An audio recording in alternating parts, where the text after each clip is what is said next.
I'm Byron Joyner, Associate Dean for Graduate Medical Education, and we're going to finish the night off with a really special treat. My co-host, Brian Ross, Dr. Ross, is going to be presenting some more patient safety, but it's going to be about simulation.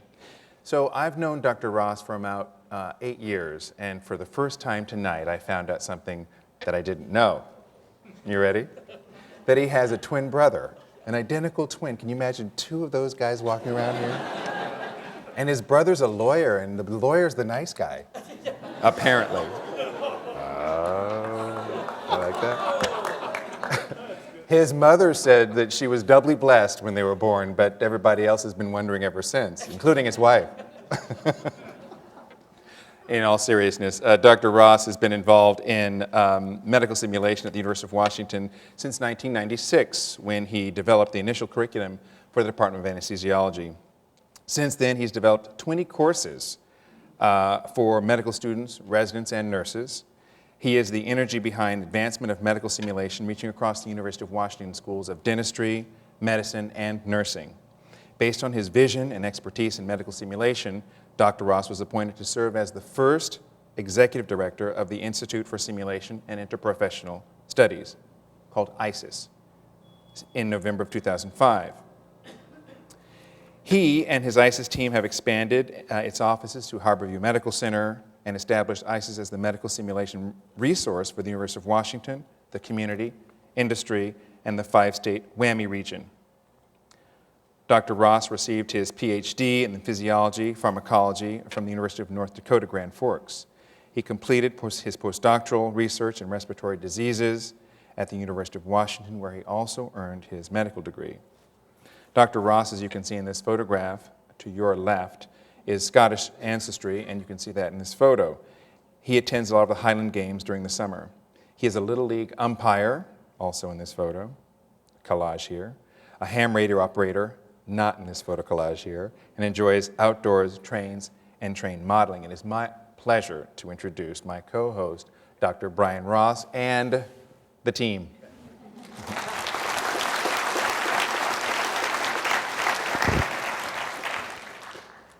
As Byron's bringing up those slides, if you think it's winter here, spend 7 years in Grand Forks, North Dakota.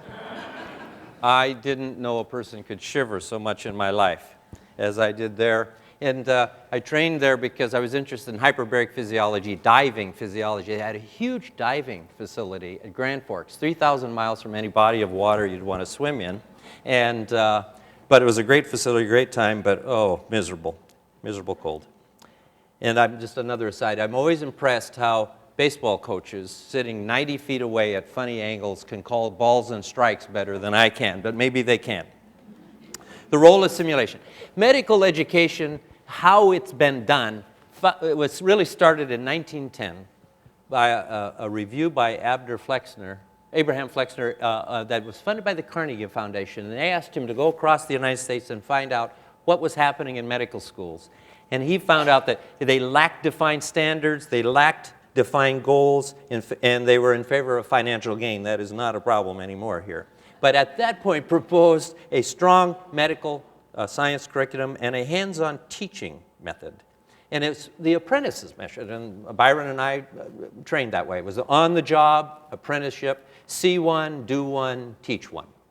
And we learned, my first anesthetic was on a patient for the first time. And how many have you done? I've done hundreds, I said. And then I didn't finish the sentence out loud in my mind. But and I was cold, and I was shivering. And I mean, it was just a lovely environment to learn. And it was really safe for the patients. The problem is you can see one wrong, do 100 wrong, and teach 1,000 wrong if you have that model. And we've moved, at the University of Washington, we have moved away from that model. The old saw, practice makes perfect, is not true. Practice makes permanent. Anybody that's played an instrument knows that. You play a little riff on a guitar, you play it wrong, you practice it wrong, it's wrong forever. Perfect practice makes perfect. And simulation allows us to have residents and faculty practice over and over until they meet specific performance criteria before they can touch a patient. And that's what these simulators up here allow us to do. And simulation, I think, it will be the first time in 100 years change the paradigm of how medical education is conducted. That is, it'll be moved away from the patient, allowing patient safety to improve, and a safer environment for our residents and medical students to learn. And it's folks in this audience that are making that move. You're demanding that. Not a good model, you believe, that we should practice on you.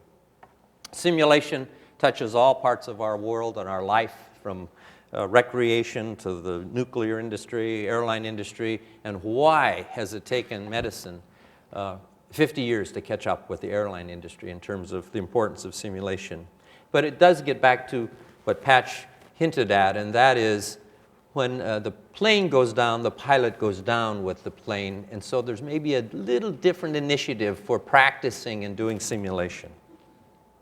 What are the advantages of simulation? Well, patients, there's no risk for patients. We can try all of our procedures till we get good at it and the patient doesn't suffer. One of the questions we're asking is, though, can simulation really substitute for real patients? There are patients that every resident needs to see but won't see in their training. Can we use simulation to substitute for that? There are uncommon and critical events that all residents need to practice, and we need to make sure they know how to do them right. And again, they may not see that uncommon event during their training. The participants using simulation can see the results of decisions. When Byron and I teach residents, we teach them exactly the right way to do things. But we know a huge amount of education opens up if we start teaching error recognition and letting residents realize they're about to make an error or that they are making an error. And I think you would prefer us not having that done on you. But we can let that happen with the simulator, and they can learn from that. And we can also compare one resident to the next by having exactly the same scenarios, the same patient. I have 20 residents. They need to know how to manage a patient. We learned about congestive heart failure a couple sessions ago. Patients come in. Each patient is a little bit different with their congestive heart failure, so I can't really compare one resident to the next. Are they progressing like we like them to? But with simulation, I can give them exactly the same patient and see if they're all at the same place. It speeds the learning curve. Where it might take you 9 months to learn a particular skill, we know that we can cut that clearly in half, if not in thirds, in terms of how quickly they can pick up a skill. Why is that important? Patients are becoming more complicated. Technology is becoming more complicated. And Byron, who's the head of the graduate medical program here of all residents and residencies, has to wonder, do I have to start increasing resident training periods? You know, surgery residents train 5-7 years, neurosurgery 10 or 12 years. That means they're looking at retirement packages before they're done with their residency. And is there some way we can maintain and not expand that training time? Well, by teaching more skills in a shorter period of time, we should be able to do that. Why now? Why simulation now? It's a perfect storm of reasons. Patient safety is really on the forefront. There's changes in medical education. The digital world, the Y-gens and the X-gens are coming out. They understand digital and computers versus some of us who I consider. My son is a digital native. He was born and raised in the digital world. I'm a digital immigrant. I've immigrated into the digital world. He thinks I'm a digital terrorist. But I think I can at least run a computer a bit. There's increasing technology, the maturation of technology, and of the tissues that we have. So everything's come together so that simulation is really moving forward now. you will see some of our simulators, and this is an example of a lap sim. That is a simulator to teach residents how to do laparoscopic surgery. And we have about 40 different skills. Each skill has easy, medium, and hard. So the new residents do the easy ones. They all do something about cutting, but there's an easy module. And then as they graduate into their further on advanced, they get medium and hard. And so we can make sure they know to specific criteria what these tasks look like. And here's one dissecting small vessels from a large vessel. And we don't just say, can you do it, and how long you can do it, but if you look at the scoring, it's how many ripped and burned vessels, how many small vessels, how many large vessels, grasp per path, grasp per length, angle. So not only can you do the task, but how well are you doing it? We make all the faculty do all of these skills, and then we have the residents do it, and they have to come to the same score that the faculty have. Now, getting faculty to do the skills is an interesting problem. And so usually the drapes are pulled. There is one person, a technician, in with the faculty, and that technician has had their tongue ripped out, so they can't talk about how the faculty did. And, but we have to get that gold standard against which we can compare our residents. Here's one about lifting and grasping. The overall score was 100. They passed. When you do an intestinal surgery, you've got to look at the whole intestine, even though you're operating on a small part. So this is handling intestines. And oops. You get to start over. And the surgery residents do these, and some of them get done in 1, 2, 3 times. Some take 15 times. By 20 times, some of us might be saying, maybe you should move into another specialty because this just isn't packing it. No, but generally that's not the case. But an interesting concept is, can we use simulation to bring medical students into, to help them decide where they want to go? That they're better fit now to where they practice medicine by using simulation. And I hope we start doing that. We also do research with simulation, and we've helped develop this device called the Edge that can tell us how close a novice is becoming to an expert. And if we look at this diagram, here is novices on the top and experts on the bottom. If you look at the position of the instrument as they're using an instrument, the novice is all over and the expert goes boop, right to the spot. If you look at the forces that they're using on the end of the instrument, novice is all over, the expert right on the spot. And this device can give us a numerical value, how close that resident is becoming to what we would call expert performance. And communication. Tom talked about that. 72% of the incidents in hospitals for deaths have been related to communication errors. So much of what we do with these big simulators are talking and teaching.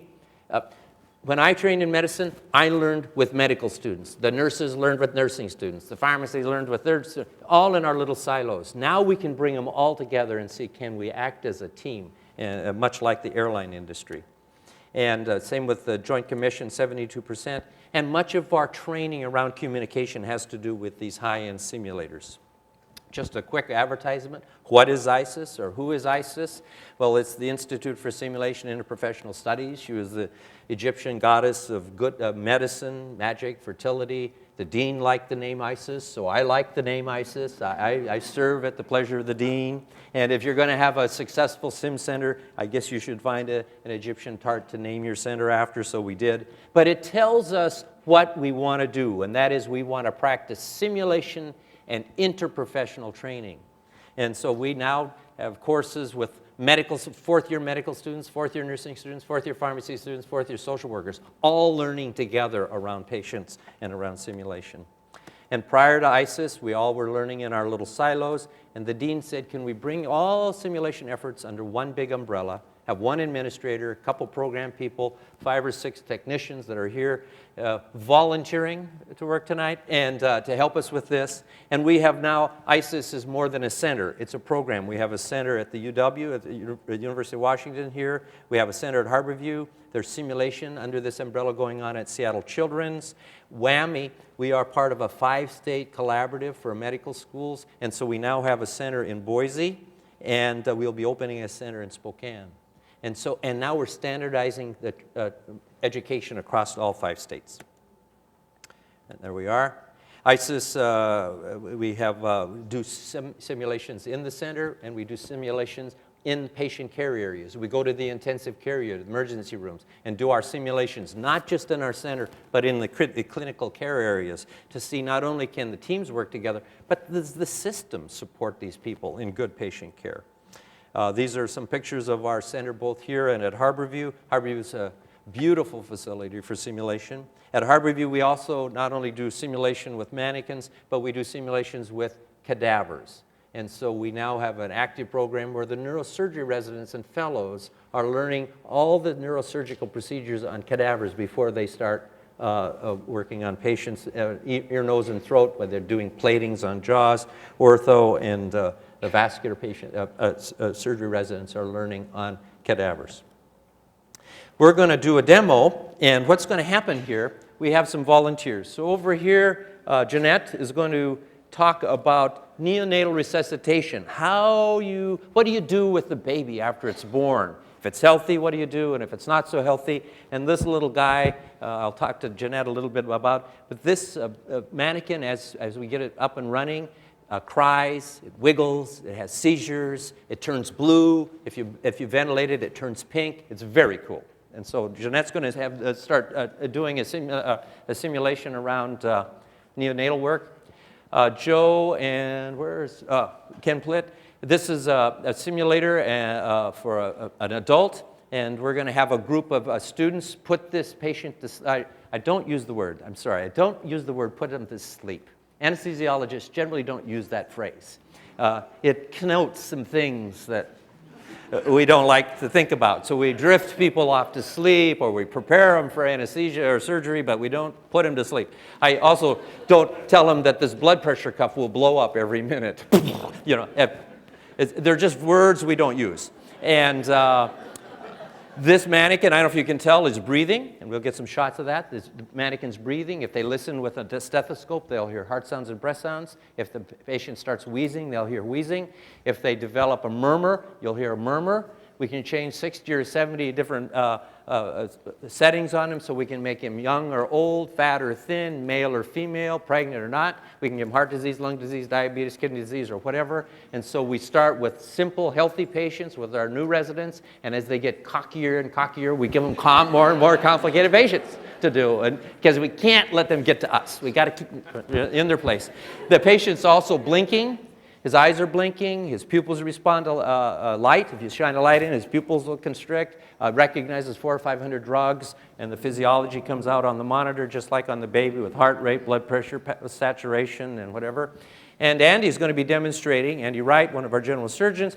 This is a simulator that can do bronchoscopies, so looking in people's lungs. And for those of us that are over 50, we can do colonoscopies, a lovely thought. And esophagoscopies. And we know that if a procedurist misses 10% of your colon during a colonoscopy, your risk of colon cancer goes way up.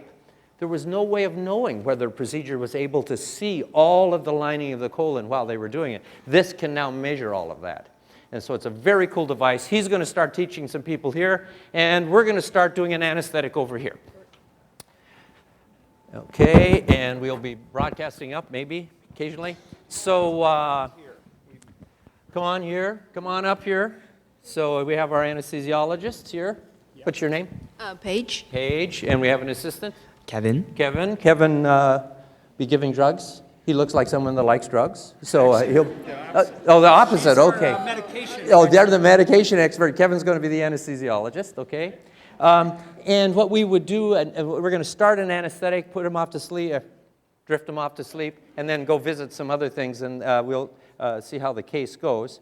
And what we do is we have a pre-op sheet, just like in the operating room. They see 2 weeks ahead of time, go to a pre-op clinic, and we learn about the patient, find out what's going on, and we have to verify that the patient's the right patient, so we would check the name and number on the pre-op sheet against their armband, do a timeout, and all of the things that we talked about here. And we would ask him some questions, and Chris Jones, Chris was rollerblading, busted his ankle here, had a plate put in.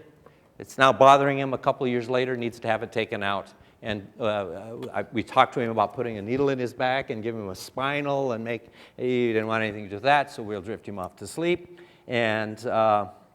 But we have to ask him a few questions, make sure he's the right person, so we usually introduce ourselves. And your name again is? Kevin. Kevin's going to come up, and Chris, this is Kevin. Hi, Kevin. Good. Okay, and so we ask him, why don't you ask him if he takes any medications? Okay. Chris, are you on any medications currently? No. Okay. Ooh, boy, you got a big voice this now, right now. Are you allergic to anything? Yeah, penicillin. Okay. Oh, and we look at the armband. Oh, geez, nurse. Bracelet. We need an armband because we don't have an allergy band here. When did you last eat? That's important. How long has it been since you've had something to eat? Last night. Pretty hungry. Yeah, so we starve people, of course, because we don't want them to have a pleasant experience in the operation. No, I just don't like being puked on. And so and sometimes that happens. We will go through and ask a whole bunch of other questions. Kevin or Chris, you have any problem with your lungs, wheezing, asthma? Nope. How about with your heart? It's been broken once. It's been broken once. Isn't that a sad state of affairs? Okay, and so we will get to know him, put him at ease. We have about 7 or 8 minutes to get the patient's comfort with us before we give them the anesthetic. Sometimes the anesthetic is one of the scariest parts of a surgery, and so we need to kind of get their trust. And so we're going to let you go ahead and start this anesthetic, and we'll keep track to make sure that the anesthesiologists like that beep, beep, beep noise, so we want to keep that beeping going, so we might want to turn that up. And let's go visit Jeanette. What do you got here, Jeanette? We have here a term newborn who requires resuscitation who had some fetal heart rate problems. Okay, so term newborn is 40 weeks. 40 weeks. I always thought people were pregnant for 9 months, but in fact it's not 36 weeks, it's 40 weeks. For some reason in the last few years, it takes longer. No, we count differently now than we used to, okay? And so this is a baby that's set up, and what can it do? This baby can breathe. And has a pulse that we can feel at the umbilicus, which is an important way that we determine heart rate in a newborn. We can also hear an apical pulse. The baby has muscle tone, which is a really good indicator of how the baby's doing. It wiggles. And this baby wiggles. If this baby's not doing well, she has blue around her mouth. That's the indicator to people resuscitating the baby that the baby doesn't have enough oxygen. And then now it's now blue. So it's hard to see in this light, but it's blue around there. And so a baby that would come to our warmer is a baby who is not breathing, who has low muscle tone, and has a low heart rate. After the baby's resuscitated, the baby gains tone and cries and has a good heart rate. Can you hear it? I hope there's not any new pregnant, newly delivered mothers, because that crying can usually kill them a little bit. Sounds like a cat. Yeah, okay. So he's crying a little bit. So, and he's got some white gek on him. What's all that about? Yeah, well, birth is messy. And so what we do to help with the realism is we get our babies bloody and wet. And this is red finger paint and baby oil. And we also put vernix on them, which is kind of a cold cream substance that protects the baby's skin in the uterus. And if you're more preterm, you have more of it. As you get more term, you have less of it. So preterm babies are covered in this Noxzema sort of stuff. This is scent-free, heavy skin cream. And so we put this on the baby, and when people come to resuscitate this baby, they see the wetness, the bloodiness, the vernix, and it helps them get into the feeling that this is a real resuscitation. And it takes very few minutes. Within 10 seconds, 15 seconds, they really believe this is a patient, and they do the best. How has this changed education for your folks? We use the neonatal resuscitation program, which was launched 20 years ago by the American Academy of Pediatrics and the American Heart Association. And until just a few years ago, it was a checklist check-off. And people would leave feeling like they knew how to resuscitate a baby. But when we brought in simulation-based learning, now we let them take the scenario on their own path. We film them, and then we watch it in a debriefing, which is where the real learning occurs. And we talk about what went well and what didn't. That way, people who have resuscitated babies for years and think they know everything, we can push them past what they know, and so they learn something. Right, right. So it brings some, what I call animates a curriculum, really brings some life to the curriculum. So I'm going to step away. You can teach them about that. It looks like they're in the process. They're giving the patient some oxygen. They're going to drift this patient off to sleep with the Michael Jackson drug, and we're going to be more successful with it than Michael. And we're going to paralyze him. We got to paralyze this patient because we got to relax their jaw to move their jaw forward so we can put that breathing tube in. And this is the breathing tube that they're going to put into this patient's trachea. And right behind it is the esophagus, and we have to make sure that it's in the right place. There's a little balloon on here, and we blow that up so it seals in the trachea so that if they happen to vomit, none of that gets into their lungs and causes an acid pneumonia that's just about impossible to treat. And so we got to teach those folks how to do this without knocking out teeth. It gets easier to intubate if they don't have teeth, but it costs us a little more. So we try to keep the teeth in, and so they have to learn this. And so have they given the medication? Oh, must have been given the medication, because then goes the tube, because we don't do that awake. So they're on the process. And Andy, what are we teaching here? So this is Why don't you hold that? Sure. This is a simulator. We have this set up for the colonoscopy. You see on the top is the face and on the side is the butt. So we call this butt face. I said I wouldn't say that. So if you can actually grab one of these other scopes just to show. So a scope is this long flexible tube. So if you've ever had a colonoscopy, imagine this. And go ahead and you're going to hold this and spin those dials there. So when you do a colonoscopy, you can control the tip of the scope. So you can move it left and right, up and down. Yeah. So now you have to do that while looking at a screen.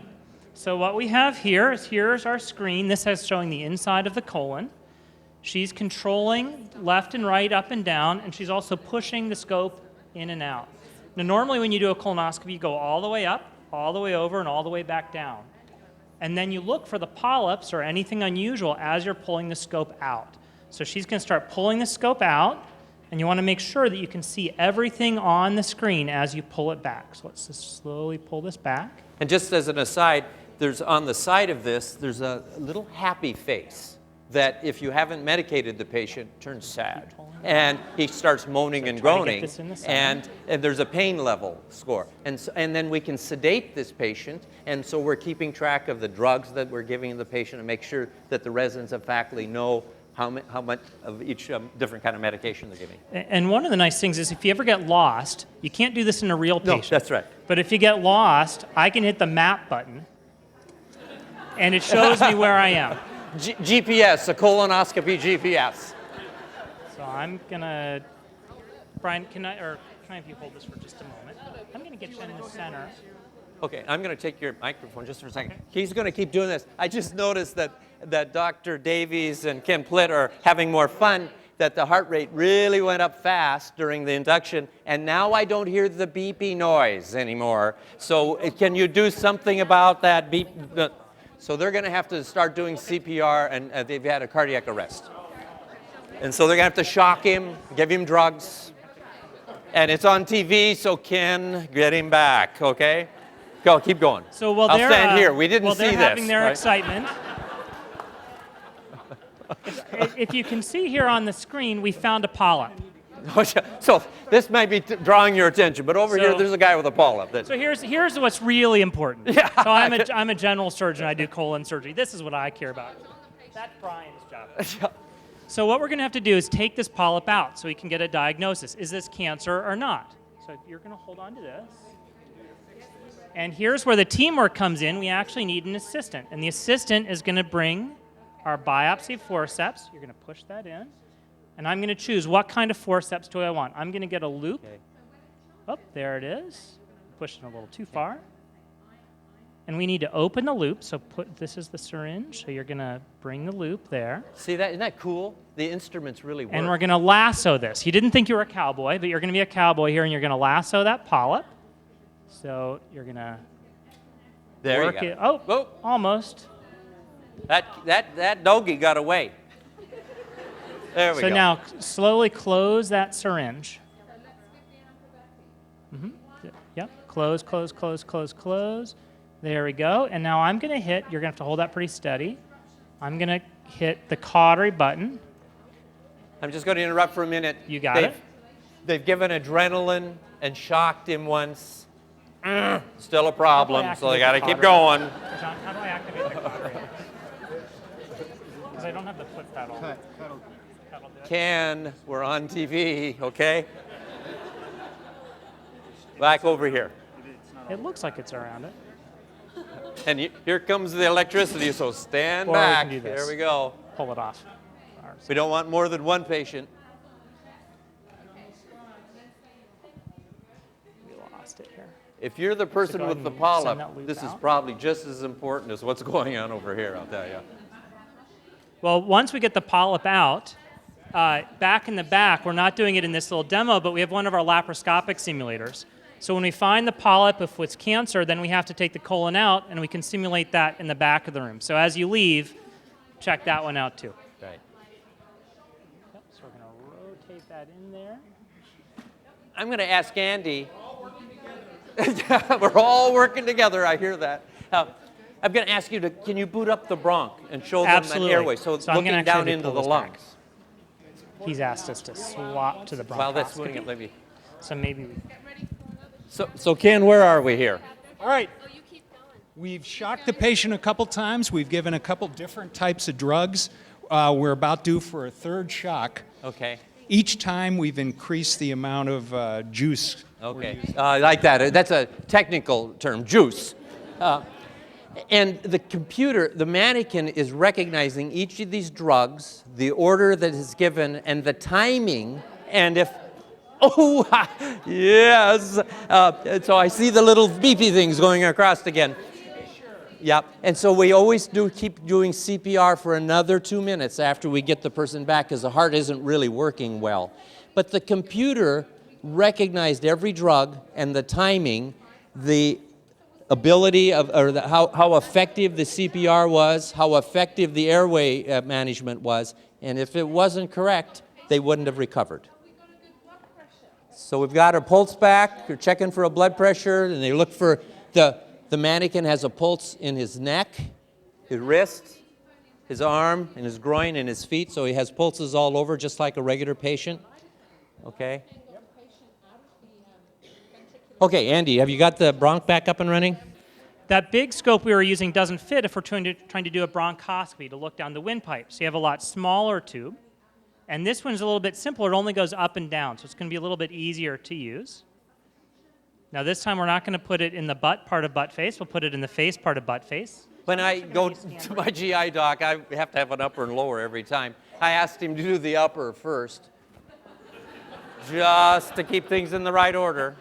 Yeah, in case they use the same scope or something. And I love it because I get some of the anesthesia drugs. Anesthesiologists are one of the few specialists that take it as a compliment if you don't remember our names.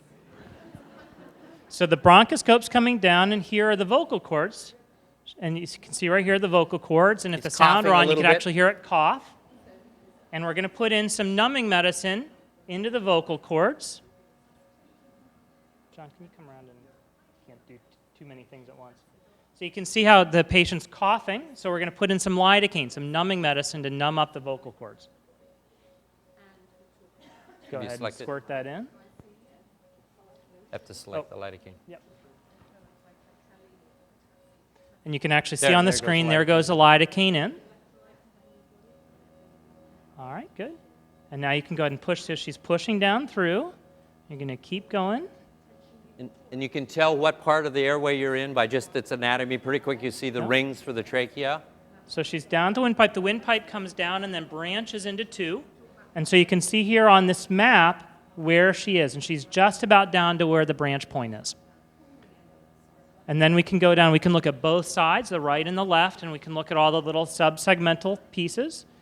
And what we're looking for is if there are any polyps, any masses, any sign of cancer. And it's very tricky to learn how to manipulate this. And so we can have them practice over and over with different kinds of anatomy till they really get down how to, there we go. And there you can see right there, there's something funny looking. That's a good medical term too. Something funny looking. Something funny looking. That's right. Until you get the biopsy back, it's something Yep. funny looking. So now we're going to do a biopsy. John, can you help us do the Okay, I'm going to do take the biopsy? microphone here, and I'm going to go check on our baby over here. Jeanette, how's our baby doing? I've had two successful resuscitations with two excellent leaders, and Twins. Oh, okay. And who is our resuscitation person? James. James. Very good. Oh. And the baby's crying. That's a good sign. We like babies to cry. Good. It's wiggling. If the baby had problems and started developing seizures, it would have seizures. It's an incredible device. Oh, he's having seizures. I shouldn't have mentioned. Okay. And Ken, tell us a little bit about now. After they have a training session, the learning really happens with the debrief. We will have videotaped all of this, sit them down in a different room, and let them watch the tape and have them assess how they've done, and then we feed back to them how they've done.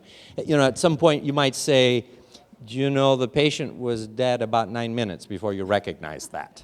And they will go, no. And I'll go, well, so we'll just start the tape and see, officially I would call him dead. Yeah,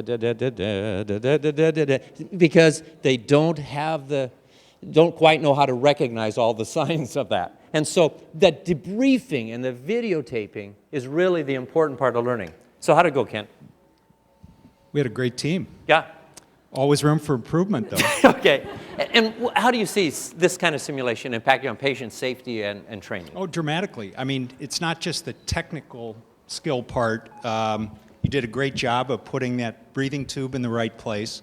But as the scenario unfolds and more people come in and enter the situation, it's very unlikely that this exact same team will work the same every time. And so you've got to be able to find out immediately who is taking charge of the situation, how do you perform the correct communication skills, and you guys did a wonderful job. But we'll sit down and debrief and talk about exactly what we all witnessed. I saw certain things. I may have looked at it differently than Dr. Davies did, or you did, and so that's the beauty of debriefing. And we do team training, and during our team training, we teach leadership skills and teammanship skills, and they're very different. And in medicine, and much like the airline industry, if there's a cardiac arrest on the floor, a cardiac arrest team comes together, but every single time it's made up of different people, because each night somebody else is on, a little different. So we can't teach teams. We have to teach leadership skills and teammanship skills, and at one moment I might be a team leader, and the next time I come, somebody else is the team leader, and I need to know how to perform as a team member. And the airline industry does the same thing. Pilots and co-pilots rarely fly together, but they've been trained as pilot and co-pilot, leader and team member, and there are certain behaviors we expect and good communication throughout that. I think what we will do is bring this to an end and do some question and answers. And so thank you for your attention.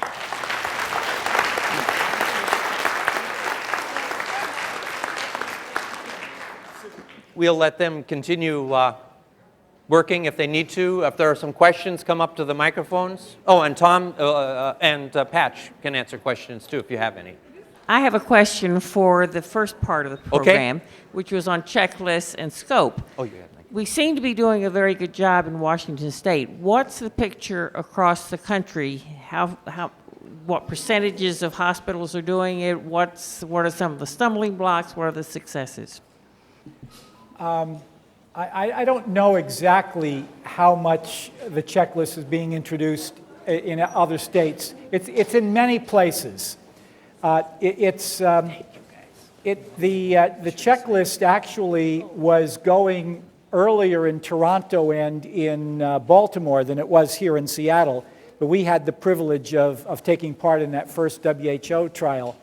But it's getting a lot of action, although I must say that I was at a national quality forum about 8 or 9 months ago, and somebody came up and told me that some group at the AMA had decided not to endorse checklists because they didn't think the evidence was good enough.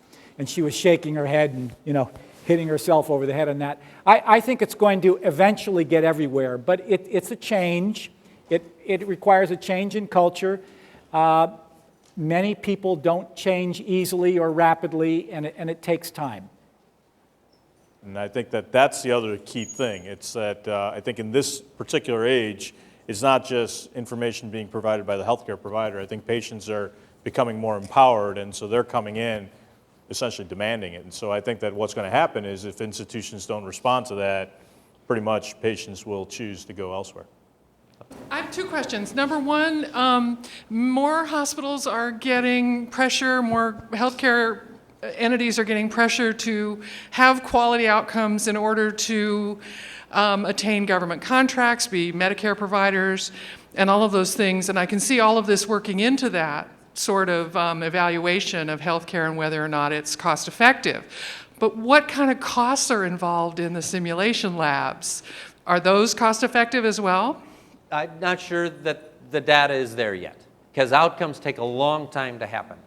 At our institution, I don't know the numbers, but maybe a bad outcome is 1 in 8 or 10,000 surgeries, for example. So we implement something. How many surgeries do we have to do to show that we've made a change in a 1 in 8,000 incident? So some of this is a belief system. That does it make sense to you that we should practice on skills before we touch a patient? Does it make sense to you that we should practice in good teammanship before we actually have a critical event? But it isn't cheap. This simulator that does all, it runs around $140,000. And that doesn't count the anesthesia machine and everything else. And that one's at $180,000. That's a lot of money. But if you prevent one death or one major injury, probably, I don't think you can count beans when it comes to patient safety. We have to be safe and protect every single patient. So, but it is expensive. And one of the things Byron's going to have to work on too is saying, how much do we embed this into the graduate medical education, and how is that going to be supported? It's still an issue. Yeah. Yeah. When babies are born, things go haywire really, really fast. Do they have one of these for then? When babies are born. Okay. For deliveries, yes. So we have simulators that Noelle is her name, and Noelle can deliver babies. Normal vaginal deliveries, we can put vacuum, forceps on them, have shoulder dystocia so that the shoulders get hung up. And in fact, the baby on Noelle has a bunch of sensors in its neck, so as the doc is pulling on the head, we can tell them, are they making and pulling the right direction and the right moves for delivery? Yeah, so, yeah, very sophisticated. Yeah, and forceps. Hi, everyone. My name's Lauren Klein. I'm a nurse educator at the medical center, and I also teach for the UW School of Nursing. And in the nursing curriculum, we're finding that if I can take a nursing student and put them in simulation, I can help teach them in a safe environment clinical judgment skills. And in our complex healthcare system, the students are really stressed about doing everything right, and they don't get it right every day, every time. So I need a new nurse to walk in a room and see, I have a problem. Every day is game day and it's the Super Bowl. And if we never play together with interns and residents, we are not going to have the patient safety outcomes we want as a profession. So nursing has nursing quality sensitive indicators. Quality and safety education is part of our curriculum. I've been a part with Brian for the last 2 years with the capstone with nursing and pharmacy. And the students come out blown away, enriched, and excited to work with med students, nursing, pharmacy, social work. And it's what we need to do to have better providers in our future. They need to learn to interact together and know. And an intern or fourth-year med student said, I didn't know what a nurse could do. Well, now they're learning what a nurse can do and what a nurse can't do in different environments. And so when they go to a code or they go to a problem, they can call the doctor. We're teaching them team steps, communication skills. How do you call a doctor? What do you tell a doctor when you call them? The first time they call a doctor, they're nervous. But we've been able to teach them the right tools to use so they can call a provider and say, I have a problem, I have a concern. And all of that has been so valuable. So is there research? There's some research. There's not enough. We need time. We need time to do it.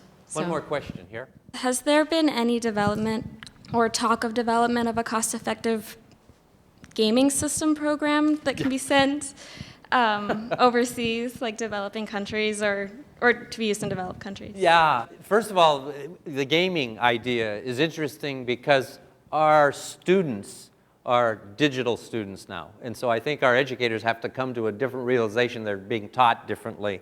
And so I've spent some time with the gaming world saying, what is it, the philosophy of building a game that keeps people so engaged? How can we bring that to the education world? And we are using gaming platforms to train residents. In fact, there is a study 2 years ago, I think now, that if a laparoscopic surgeon like Andy goes on vacation for a couple weeks and comes back and has to do surgery, that if they play Super Monkey Ball, Star Wars Revenge Raider, or I can't remember the third one, for 20 minutes, they can do the case 37% faster and 25% less errors because they've simply warmed up. So we're looking at warming up and using the gaming world because they're just learning, putting their eyes and hands back. They know the skills, they just need to warm up their eyes and their hands together. So yes, we're engaging the gaming world a lot. It's very cool what's happening. Thank you for your attention and coming in.